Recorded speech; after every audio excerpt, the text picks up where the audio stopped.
let's just do the squad news. Obviously, Joe comes back from his suspension. Yep. Anything else likely to be different? Well, we've had Matty James, Thomas Callis training today, which is good. The game comes too early for them. But I mean, at least we've got players coming back in. I mean, we didn't pick anything up at the weekend, let's put it like that. Which is good news. Not a great deal of it around. No, there isn't, no. How worried are you that, forget the first two sort of defeats before the international break, because you played well in those, but the last three performances have not been to that standard, have they? No, they've not, and there's no getting away from that. So it's about us meeting the problem head on, and clearly set plays for us at the weekend were a real disappointment. And so that's been the emphasis of how we've worked. And of course, look, I think one of the easy things to be, and I don't want to fall into the trap of wanting to be overly negative, but people need to understand and we need to be accountable. And certainly the results haven't been good enough of late. And the performances have been under par, although, you know, the draw that we had midweek was at least an improvement, but we've sort of had that draw bookended with some, you know, poor performances. And we didn't give ourselves a chance against Birmingham. So we know what they're about, and our inability to be able to just deal with being put under stress was a painful watch and very disappointing for our fans. And the criticism that we get is warranted. There's no doubt about that. So, you know, this is our next chance to get back to winning ways. And if you think back to when we were due to play them before, I think everybody was looking forward to that game. And then, unfortunately, you know, the sad news of the Queen dying and the fixtures for that weekend were postponed. And then now people are looking at the game in a different sort of light.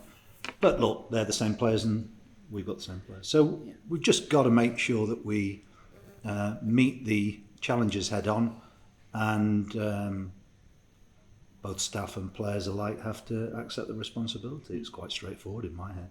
And I was going to mention that because, as you say, when the match was due to be played, that first period of the season, you did so well because players were being brave and I won't say taking risks, but they were receiving the ball and moving it quickly and playing through teams. And if you lose confidence, just that little 2% slower can make a big difference. Yeah, look, we are missing some important players, but we've also got players who are remain in the side who were involved in those good performances. It's a bit of a reality check for us, I suppose, in many ways. But I'm not going to. I don't intend to lower the expectation or the levels that we believe we're capable of attaining. But to do that, I've said it on numerous occasions, we have to be as close to our best every time that we play, and unfortunately we've not been of late. One of the key things, you know this better than I would as a player, but the ones who play at a good level over a consistent amount of time are able to ride those levels of form, because nobody's in good form all the time. No.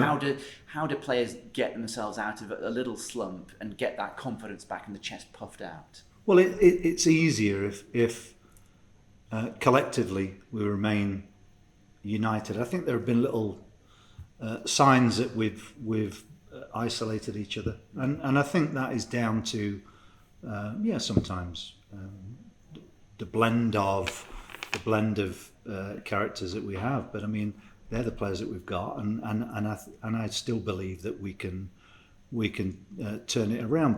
But it is important that everybody accepts their own, if you like, sphere of influence. They have to be able to perform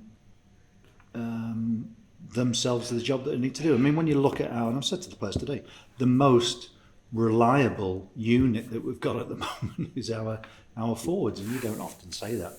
In you know, we've been missing important players at the back, and you know, in midfield we've been sometimes in and out of form. So yeah, it's normally I think you can rely on your defenders to be the bedrock of a team, and we've unfortunately either collectively struggled at times or we've had individual problems. But look, it's, you know, me saying that is not being, I don't think that's in any way being anything other than honest, and the players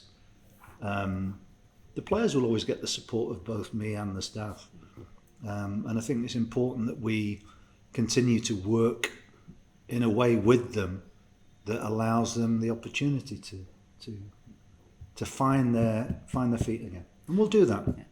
Starts to matches are always important, but I guess when you're in this kind of run, especially in front of a home crowd who'll be desperate to see a good performance, it's key that you start better, certainly than you did at the weekend. Oh, of course, yeah. I mean, look, what I'm not going to do is, I think it's important that we still remain positive with how we go about our games, and that is always going to be the case. So look, I'm trying not to overcomplicate this, and I'm trying not to make it sound as though we're looking for things that aren't there. We are aware where our shortcomings are at the minute, and you know, unfortunately, we've been prolific scoring, but the last two games we haven't, and of course, then that opens up other areas where we need to be a bit more efficient, and we weren't in the last game, certainly. Looking at Preston, you know, undoubtedly to start the season, the one area of the team that they were very good at is keeping clean sheets and keeping teams out. They sort of loosened up a little bit, but still, they're going to be a tough nut to crack. They are, but strangely enough, there are still, when you look at the games, there are still lots of chances in the games. They're a team who like to deliver the ball into the box. You know, they like to. They don't turn down many crossing opportunities. Yeah, I mean, look, it's important again to recognise what they are, but I think our emphasis at the moment has to be to get ourselves playing as well as we can, and also stifle their threats. I mean, they have a very willing front two. They've been playing with Robbie Brady in behind, who I've come across him before. He's a you know, talented player. Came off in the last game. Their wing backs will get high. You know, they're a side that will defend relatively deep and then break. So we have to be aware of that, but of course we have to rediscover our goal scoring touch as well, and I think that's going to be important in this game. We want to do what we can to win the game. Thank you very much. Okay, pleasure. Yeah. Kane Wilson. Yeah. How's he doing? He's had an op, so he's had a knee op that a problem that needed sorting out. So he won't be available for a while. Tim Closer, I didn't mention that earlier. Tim will be available for this game too. So you know, we and with Thomas Callas training today and, you know, looking okay, and Matty James getting closer. At least, you know, some of the players that we've been missing are closer to being available, which is good because we're going to need it. You said on Saturday that you're going to work with the players to prevent them from playing with fear in a game. What's the process of that? And what well, it's not straightforward, you know, to generalise, because some players need a different approach. What I am very keen to remind both myself, ourselves as staff, and the players is that the the ability to perform increases if the collective remains tight. And I think that's something which players don't purposely err from, or move away from that as a principle. But of course, when players find themselves a little bit out of form, it becomes more natural to try and take care of yourself rather than other people. And of course, and we are, as I say, missing players who have a strong influence on their teammates, and that's something that we have to overcome. How much work does go into the psychological side of the game, and is there kind of an extra emphasis on the younger players in that area? Say that again about the younger players. Is there an extra emphasis on the younger players and the psychological side? Well, yeah, okay, I get what you're saying. I think what you've probably heard me say before is what comes sometimes with younger players is a freedom, because they don't have baggage. I mean, it's probably a little bit unfair on some of our young players that we're relying so heavily on them. But they're doing well, and I actually sort of I try and judge players based on what they are day to day, rather than it be expectations of young. Some older players are quite needy and have a high maintenance in that regard. Some are really easygoing. A lot is to do with their personality. And of course, some players just find it easier to be able to deliver performances. It's if you think about your own character, you will know yourself when you're uncomfortable in situations. And I suppose it doesn't matter what you do for a living. There will be times in your life that you feel a bit vulnerable. If you're a professional sportsman, or sportswoman going out onto a pitch, and you are not 100% confident in your own either ability or where you are in your own mindset, that can cause effects which will affect performance. Yeah. So, but as I've said to you before, and as I've said to many journalists before, there is a part of my job is to decide when it's beneficial for players to try and play through that, and sometimes it's really important to not expose them to that. But I can't give you a general rule on that. That's dependent on very much on judgment calls, really. But as during your time as a manager, has it become more prevalent working on the mental side of the game? Because obviously now with the social media going on, so many people's opinions and criticisms, whether positive or negative. Yeah, it's a fair point. Yeah, it's a fair. But I can't generalise it as to tell you, because I know that some players are oblivious to what's said, and some will, no doubt, be very aware of what other people are saying. Some people know it's damaging for them, but still look, probably. I can't give you a one answer fits all. All I can say is that the professional game is more intrusive just because of the diversity of platforms that you can view news. The days of us picking up a newspaper and that being the only place to read about Saturday, Tuesday, or whatever games is long since gone. There are numerous ways of informing yourself or being able to at least view people's views. I do remind myself, though, that what social media sometimes does, it gives a disproportionate voice to a minority, but it's still a very important voice. So I'm not dismissing that. All I'm saying is that it does give sometimes a lack of balance, and you know yourself, because I think in your business you have to be aware of what's being said on, what fans forums are saying and stuff like that, because that is a way of you to understand how people are reacting to situations. So again, it's not me being judgmental. It's just a recognition that there is a huge shift in how media has an effect on people. How that equates to performance with players, I can't look. There's no point me talking as a 59-year-old compared to, because as my kids have told me over many years, Dad, that's how we communicate. So it is, all those things together just mean it's a bit more of a complex picture.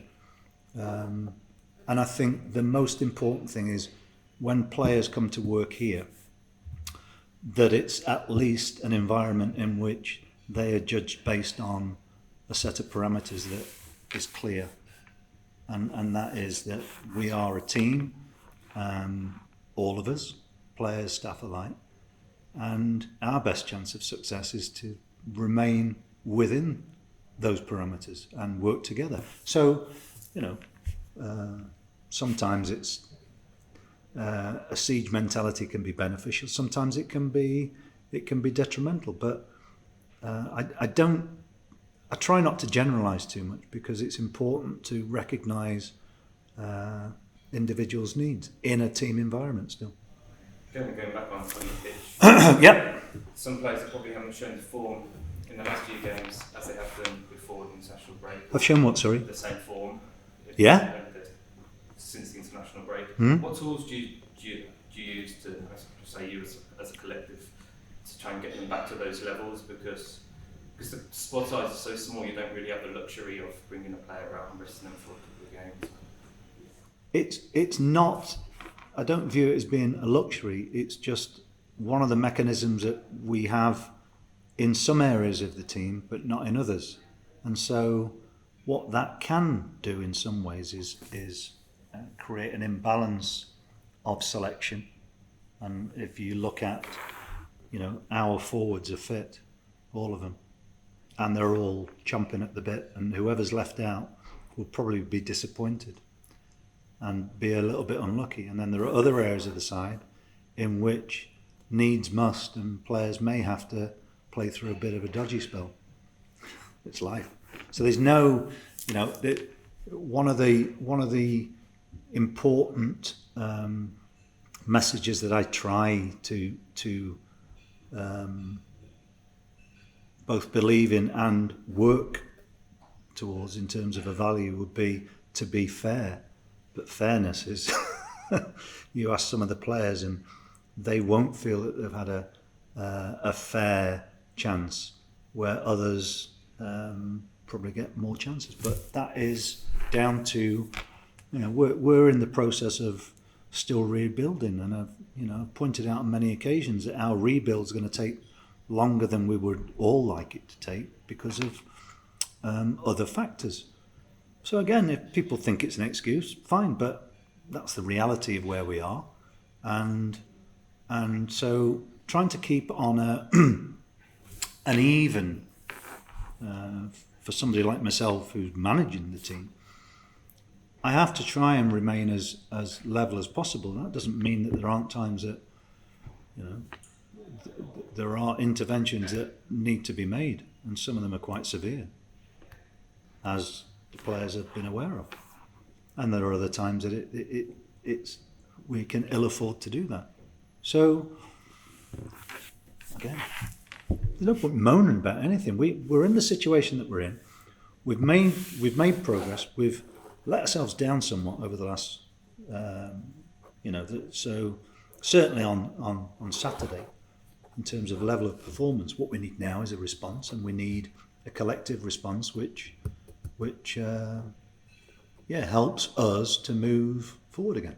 Can I ask about Andy Byman? Yeah. He set such a high bar last season. Yeah. Over the last few games, probably hasn't been as influential as he probably would have liked, the standards that he set himself. Yeah. How would you get him a bit more involved in the attacking play, especially? Well, okay, so I've already mentioned about some players he's one of the players that I would say would benefit from playing to get back into form. So he'd be one of those players where even when he's not at his best, his work rate, his mentality, his positivity would still remain a very important factor for us as a team, even when people are just judging it on whether he's scoring goals or whether he's effective technically. So there are areas of reviewing performance which I may see differently to other people. But that's not to say he's not droppable. Everybody has a threshold. But certainly when you're going through difficult spells, it becomes increasingly important to have enough reliable people, and I don't mean that in a detrimental way to other. It's just a case of getting the balance right for selection. And as I say, there are going to be players who don't start tomorrow who are unlucky, but we'll still need them. So there was a comment you said to Ed about the team being a bit isolated. Yeah. What can you elaborate on that? What did you? In as much as when during a game, when if I'm playing alongside somebody and they might need a bit of help, it doesn't cost a lot really to either give them a bit of a clip around the ear hole or a bit of a friendly nudge or a bit of encouragement. So, but I also understand, because I've been there myself as a player, that when you're going through a dip in form, you spend so long looking after yourself, and I think that's what we had to a large extent. But we didn't commit enough, and so we got caught in between. Whatever analogy you want to use. Finally, for me, I want to just about Stefan Bajic. Yeah. He's played five games. Yeah, he has. Yeah. What have you made of his performances so far? Very good, very good, very positive. He comes he'll be coming into the reckoning. I mean, he's been travelling with the squad, trains very, very well. He's just a very positive person, and I think that's good for us. It creates more more competition, and I suppose he falls into the category of player of, when we signed him, one for the future, but he may fast track himself just by being in the right place at the right time. But what is also good is that when you have increased competition, for somebody like me, it gives me a nice problem. So is he in the thought process when you're picking your squad? He's in the first team squad, yes. So now he's available. The answer is yes.